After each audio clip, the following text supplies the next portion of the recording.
his first comments since ISIS militants captured the Iraqi town of Ramadi, Ash Carter lays the blame on the Iraqi forces, who he says ran from the fight. Here's part of his exclusive interview with CNN. The Iraqi forces just showed no will to fight. They were not outnumbered. In fact, they vastly outnumbered the opposing force, and yet they failed to fight. They withdrew from the site, and that says to me, and I think to most of us, that we have an issue with the will of the Iraqis. We're covering all angles of this breathtaking indictment of Iraq's commitment. CNN's Arwa Damon is in Baghdad, but let's begin with White House correspondent Jim Acosta. Good morning, Jim. Good morning, Carol. As President Obama is set to remember the nation's fallen soldiers on this Memorial Day, his plan for dealing with ISIS is coming under increasing scrutiny. Asked about Defense Secretary Ash Carter's very stunning and candid comments, a White House official pointed out that the president also said just last week that the Iraqis have to fight for their own security and that the U.S. cannot do that for them. We should point out not only are Republicans criticizing the president's strategy, a few Democrats have also said the White House needs to rethink its approach.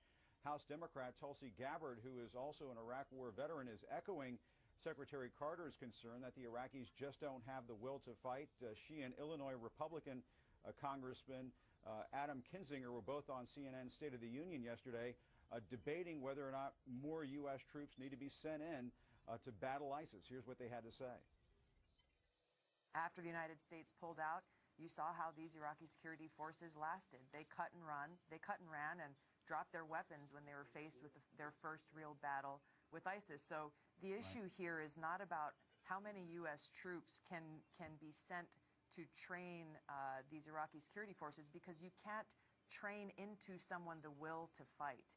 Every day that goes by, the cost of liberating Iraq, or the cost of defeating this cancer, is only going to increase. So I think we have to do the force that's proportionate and, frankly, the violence proportionate necessary to push back ISIS. And keep in mind, relying on those Iraqi forces on the ground while the U.S. provides air power support has been a key part of the president's plan. But Carol, after you heard Secretary Carter make those comments to our Pentagon correspondent, Barbara Starr, it's really sparked a debate, I think, here in Washington that we're going to hear play out all week long about whether or not the Iraqi security forces there are worth investing any more into, given their record so far. And we'll hear from the president later on this morning. He'll be laying a wreath at the Tomb of the Unknown Soldier to mark this Memorial Day. I don't think he's going to weigh in, obviously, on what Secretary Carter had to say, but he may make some comments about the battle against ISIS and some of the sacrifices, obviously, that have been paid by our troops overseas. Carol? Yeah, and the president's comments coming in the 11 a.m. Eastern hour of Newsroom. Thanks so much. Jim Acosta reporting live from Washington. So let's get the view from Baghdad now. CNN's Arwa Damon is there. Tell us more, Arwa.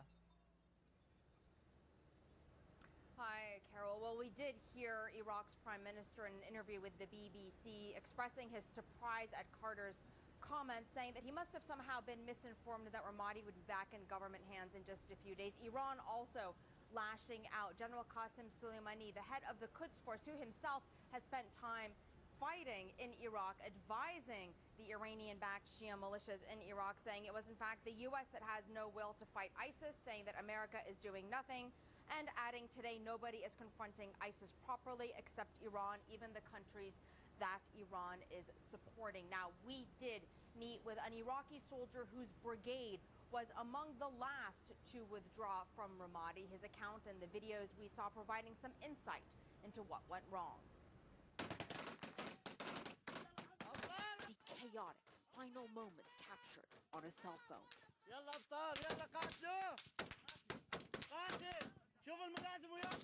Come on, fight, a voice shouts. This one of the last firefights with ISIS before Ramadi fell. A body is seen in the dirt behind one of the berms used for cover. Asad al-Yassiri, who gave us the videos, was one of the soldiers there, wounded in that final battle. There were 3 IEDs that took out 2 Humvees and killed 5. Then they came at us with 2 bulldozers rigged with explosives, he remembers. His contingent, he says, numbered around 140, spread out in smaller units, along the vast terrain west of Ramadi. Al-Yasidi was in this armored personnel carrier, reloading ammunition. One soldier calls for a heavier weapon, a warning that ISIS is approaching from another direction as well. Then they came at us with big gun trucks, surrounding us from 4 directions. There should have been a force to our rear, but they weren't there, Al-Yasidi says. His commander radios for air support. Moments later, cries of, "No ammunition, no ammunition." And the unit receives orders to withdraw. Al-Yasidi is bitter and angry. Though wounded, he wanted to keep fighting. Just 2 weeks before the fall of Ramadi, he says, his unit captured an ISIS position, killing 6, he claims. 2 corpses seen torched in this video. Another 7, he says, were detained, 4 of them foreigners. Under interrogation, a captured ISIS fighter described their surveillance and bold tactics. Al-Yasidi recalls the fighter saying, "We flash a light at the tower.